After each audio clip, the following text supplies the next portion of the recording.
Only 2 robot masters remain. We're getting closer. Our penultimate target will be Shade Man.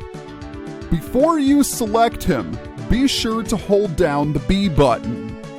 You'll hear an Easter egg.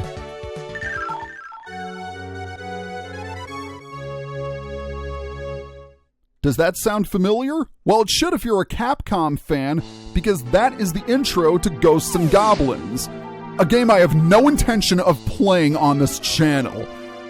Oh boy. Now, where was I? Ah yes, Shade Man stage. In all honesty, this is probably my favorite stage in the entire game. I love the horror aspect, and there are plenty of unique enemies. Case in point, these zombies. They are known as Astro Zombie Eggs.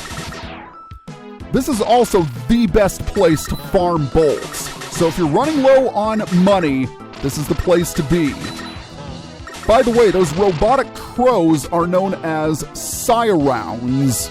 They're not too difficult, they only take a few hits from the buster, and I'm gonna forget that guy and move on. Okay, in this hallway, we have these suits of armor, but some of the helmets are alive. Ah, right on cue. This guy is Ragger. He's not very difficult, but he can pop up unexpectedly. You just gotta know which suits of armor are alive. Like any haunted house, this place is full of traps. Speaking of which, there are 2 branching pathways in this level, but we will be going down only one of them in this video. We could go down the other, however, I am not yet ready to do so because I haven't fulfilled all the requirements. One of the pathways has a special item that we will get later. Okay, be very careful of those presses. Thankfully, they are not one-hit KO, but you will be down. Okay. Well, I guess that worked out well. By the way, it's the return of the Battens. In this game, they're known as Batten M48s. But back to what I was saying.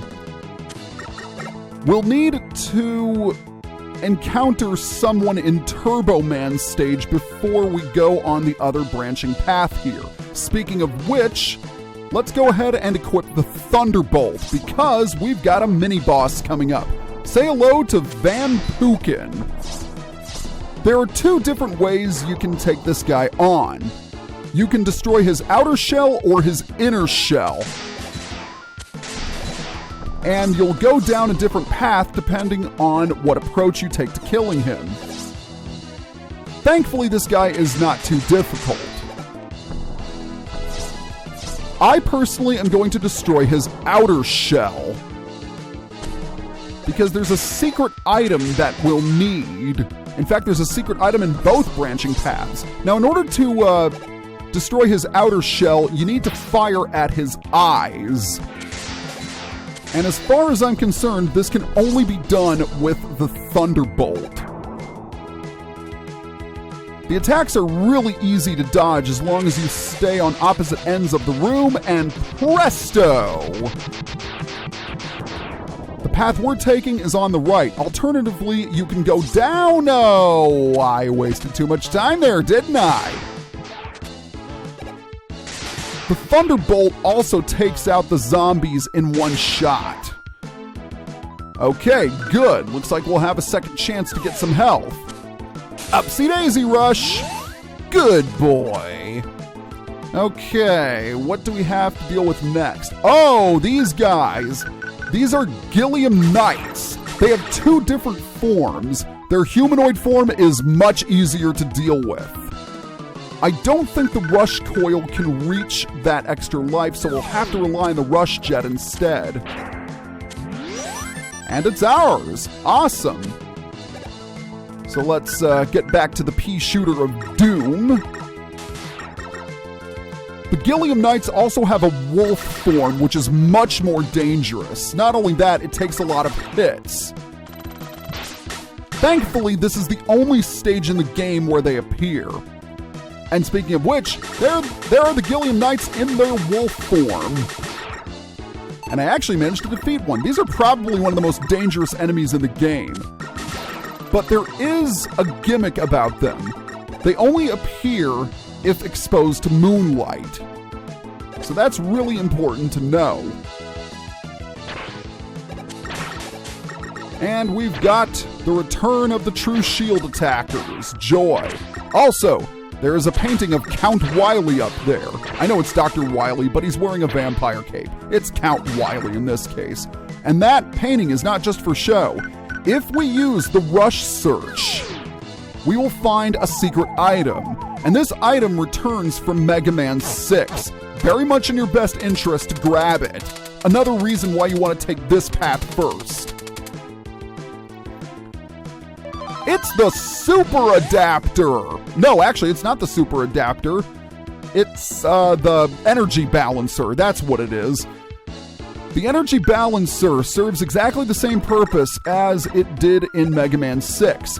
With it, you can charge up weapons when grabbing a weapon capsule, even if you aren't already equipped with a weapon. So it's very handy.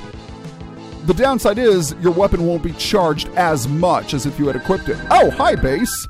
Darn, I was careless. I feel so stupid to have been defeated so easily. Maybe I should give up and leave Wily to you. No, we are a team. Dr. Light will be glad to fix you up. Thanks, I'm glad that I have a friend like you. Oh yeah, nothing suspicious at all going on. Alright, let's get the Wild Coil equipped.